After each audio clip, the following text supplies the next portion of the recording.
Selamat malam, sahabat misteri. Ketemu lagi bersama saya Firizu. Welcome to my channel. Malam ini kita akan membahas tentang kisah misteri.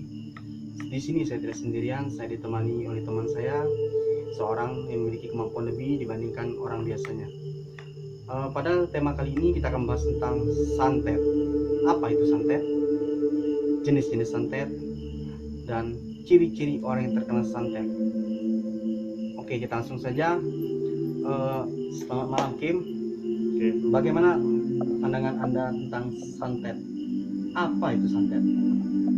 Oke. Selamat malam semuanya. Sebelumnya saya akan berbagi menurut pandangan saya, apa itu santet?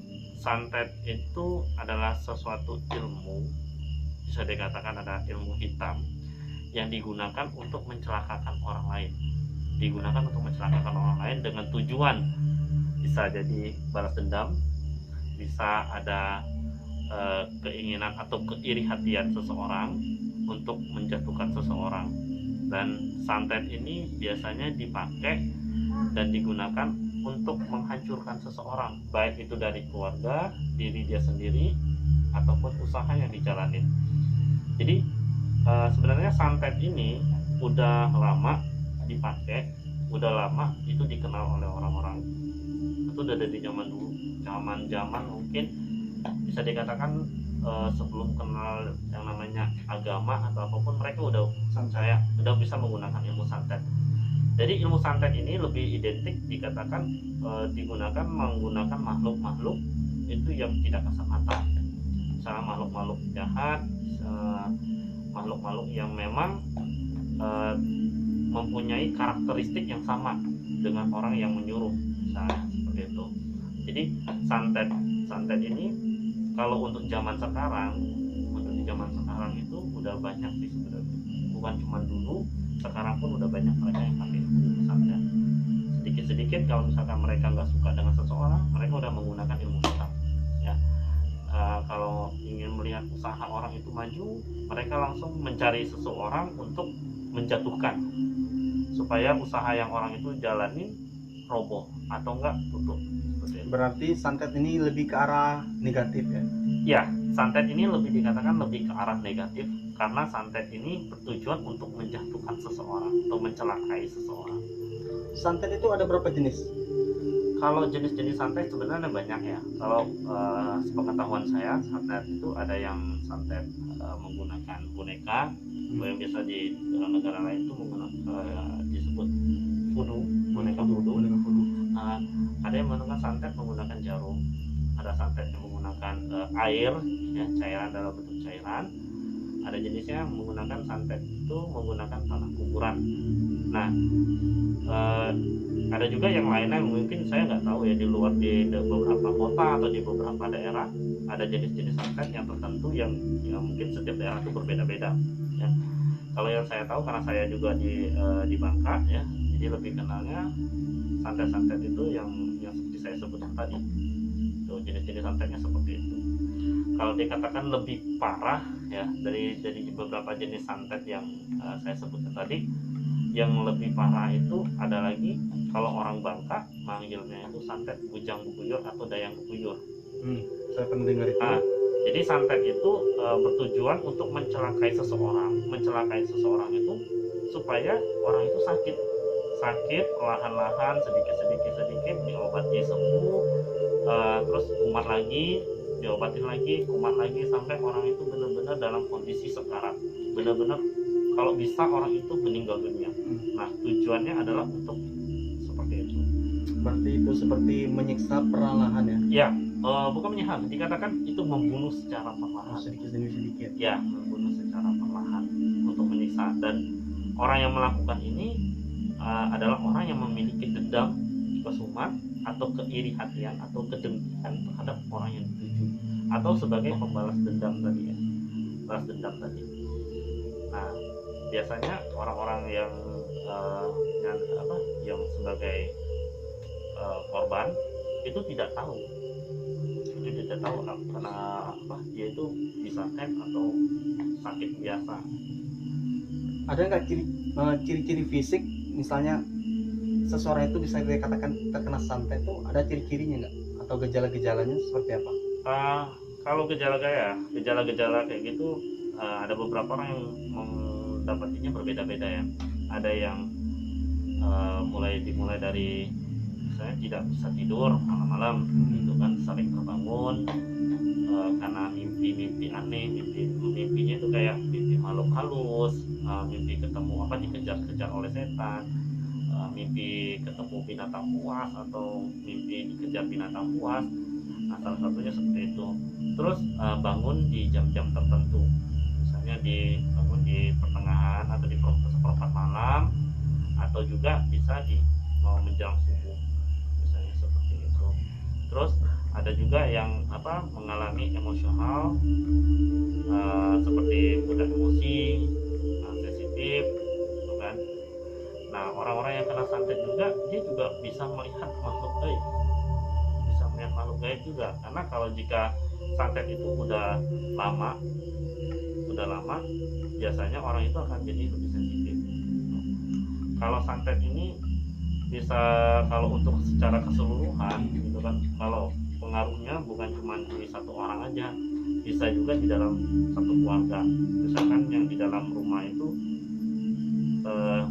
hidupnya nggak tentram, sering cekcok, sering ribut, terus tinggal di dalam rumah itu hawanya itu kayak panas gitu kan, terus nggak betah dengan yang ada di dalam rumah, pokoknya pengennya keluar terus gitu. Terus kalau dari segi usaha, bisa jadi usaha yang dijalanin itu yang dari awal mulanya itu rame, nanti perlahan-lahan dia makin sepi. Ya, sepi yang dimaksud di sini bukan berarti dia bertahap ya, dia langsung dari rame langsung blok jatuh langsung ke sepi. Nah, itu udah tanda-tanda bahwa memang itu lagi dikerjain. Bisa nggak ke santet ini kalau salah sasaran, misalnya orang mau nyantet bapaknya atau yang kena anaknya misalnya? Kalau salah sasarannya bisa jadi, karena ada beberapa yang jenis-jenis santet tadi ya dibilang kan, ada yang menggunakan cairan, misalnya air ya, santet air atau tanah atau apa. Memang tujuannya adalah, misalkan dia nyantetnya ke rumah, ya, dia santet ke rumah, tujuannya adalah si bapaknya gitu kan. Tapi dengan cara misalkan harus melangkahi benda-benda santet tadi, benda-benda santet kayak misalnya entah itu air, entah itu tanah kuburan, entah itu apa. Nah, ketika yang melangkahi bukan bapak tadi, kalau dalam kondisi di rumah tuh ada yang paling lemah kondisi fisiknya, biasanya orang itu akan kena duluan, entah itu anaknya, entah itu istrinya, entah itu siapanya, pokoknya yang kondisi fisik paling lemah di rumah. Jadi orang-orang santet ini dia mengincar satu keluarga juga bisa. Jadi banyak orang-orang yang tidak tahu apa sih sebenarnya yang terjadi. Kebanyakan orang ya sudah ini kayak kehidupan biasa, kayak kadang nggak sadar ya. Kayak juga nggak sering sadar gitu. Kadang nggak habis pikir ya bagaimana bisa paku masuk dalam tubuh, benda-benda asing seperti kawat, jarum. Kadang saya pernah lihat di sebuah artikel tuh ada rambut loh, ditemukan rambut bisa masuk dalam tubuh. Ada yang selain rambut ada juga binatang, misalnya terbang, belatung, ada ya, entah itu ular atau apa biasanya. Itu cara ngirimnya tuh bagaimana ya? Jadi penjelasan secara logikanya gimana? Cara kerjanya itu bisa, benda seperti itu bisa masuk dalam tubuh kita secara nggak langsung ya? Ini saya pernah bertanya ya sama seseorang, yaitu senior saya juga. Jadi beliau mengatakan seperti ini, bahwa kayak benda-benda paku, kaca, misalnya kan jarum, binatang-binatang itu dari benda wujud aslinya itu dirubah jadi bentuk energi. Nah, ketika energi itu sudah dikirim masuk ke dalam tubuh orang itu, jadi energi tadi akan berubah ke wujud asal. Jadi berubah ke wujud asal. Jadi tidak ada langsung misalnya kayak ular itu masuk atau kan binatang itu masuk ke dalam tubuh langsung, bukan. Jadi itu dikirim melalui dalam perwujudan bentuk energi.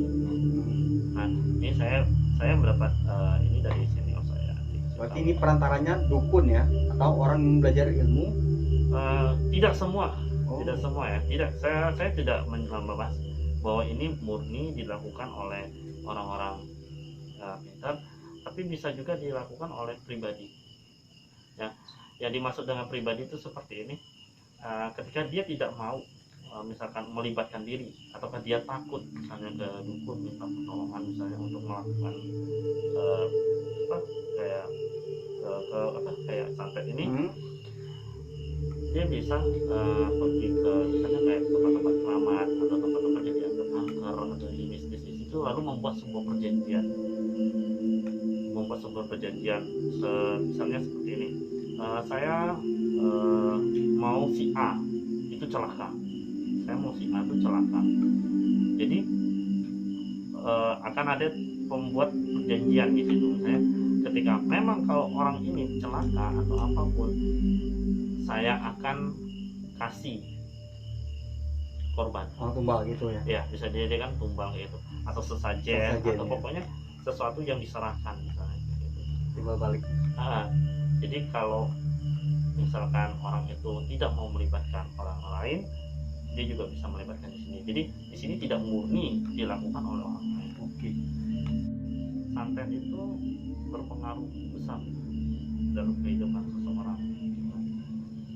Ada yang menggunakan santet itu sebagai yang saya bilang di awal tadi ya, untuk balas dendam, sakit hati, yang dimana sebenarnya itu salah, sebenarnya sih bisa dikatakan salah. Kenapa? Karena keiri hatian tadi, dendam tadi, membuat seseorang itu menjadi gelap mata, lalu mencelaka. Ada nggak cara bagaimana supaya kita terhindar dari santet atau guna itu? Kalau cara secara ya kita bilang ya, itu kita lebih mendekatkan diri kepada pencipta, lebih perbanyak kita ibadah atau sembahyang. Kalau kita secara Buddhis ya, kalau saya Buddhis, itu lebih ke membaca doa-doa atau parita gitu, atau membaca mantra dari Buddhis. Nah, mungkin dari ajaran lain bisa jadi dengan membaca doa, membacaan ayat-ayat, baik yang muslim bisa berzikir, rajin-rajin sholat seperti itu. Nah, itu salah satu untuk menghalang, sebenarnya bukan menangkal secara menolak secara keseluruhan. Dan itu sebenarnya adalah untuk menghalang supaya walaupun terkena itu efeknya nggak jadi kuat. Nah, mengurangi efek. Ya, nah lebih kuat lagi adalah pada saat kita berpikir positif. Jadi kita lebih berpikir positif, apapun yang dilakukan oleh orang itu, apapun tujuan orang itu, kita berserah diri kepada Tuhan. Kita harus selalu berpikir positif. Apapun yang istilahnya tujuan orang itu baik atau buruk, biasanya ini lebih ke arah buruk. Kita lebih pasrah, kita minta ampunan, karena tanpa kita sadari pun terkadang mereka bertindak seperti itu ya karena ulah kita sendiri. Ya, semuanya sumber pada kita sendiri. Kembali lagi kepada diri kita sendiri, apakah kita pernah melukai hatinya, atau kita pernah tanpa sengaja kita dari omongan gitu kan, atau memang kita dari awal itu sudah memang nggak suka dengan orang itu. Jadi jangan membalas dengan santet lagi ya. Nah, itu kesalahan fatal. Ya, sering kali kan orang dibalas santet, kirim santet, balas santet. Iya, jadi orang itu berpikir seperti ini. Oh, dia menyantet saya harus balas dendam. Nah, itu nggak boleh, seharusnya nggak boleh. Kenapa? Keras dilawan dengan keras itu tidak akan ada efek. Jadi kata orang, hitam kalau dilawan hitam itu akan menjadi hitam. Kalau hitam dilawan putih itu akan netral. Seperti itu. Jadi kalau kita ya misalkan orang-orangnya kena guna-guna atau kena santet, yang harus kita lakukan adalah kita mendoakan orang itu, kalau kita tahu orangnya gitu kan, kita mendoakan orang itu supaya orang itu sadar. Itu saja. Karena santet ini nggak ada bukti ya, nggak bisa dipidana. Ya, karena kita nggak bisa bukti, asal tuduh. Kita nggak bisa menunjuk bahwa orang itu yang melakukan guna-guna ini terhadap kita. Jadi kita harus berpikir lebih bijak lagi. Kalau kita membalas, ini tidak akan berkesudahan, akan berkelanjutan terus. Nanti kalau orang itu kalah, nanti dia akan kirim balik lagi, seperti itu. Jadi biarkan, walaupun orang yang kita kena gitu kan, kita lebih baik berpikir positif, lebih perbanyak doa, lebih banyak kita ibadah, dan seperti itu kita akan menolak perlahan-lahan walaupun prosesnya lama. Kalau orang kan pengennya instan gitu kan, jadi instan itu terkadang juga akan kembali lagi ya, walaupun udah sembuh bakalan, kalau orang itu masih punya dendam kesumat, nanti orang itu akan kirim lagi. Nah, kalau kita dengan posisi kita memproteksi diri kita sendiri dengan ibadah, dengan keyakinan kita, dengan doa-doa, dengan zikir misalnya kan, itu akan menjadi kayak apa, diri kita tuh kayak ada satu energi protect yang akan melindungi kita dari kekuatan-kekuatan jahat gitu. Oke, jadi kesimpulannya adalah buat kalian di rumah jangan pernah lakukan santet, jaga ucapan, jangan pernah menyakiti hati orang lain jika tidak mau disakiti, perbanyak ibadah, jangan lupa dekat diri pada Tuhan. Dan juga kalian yang pernah dikenakan santet, tulis komentarnya di bawah cerita pengalaman Anda semua. Saya rasa video ini sampai di sini dulu, kita akan bertemu di segmen berikutnya. Terima kasih.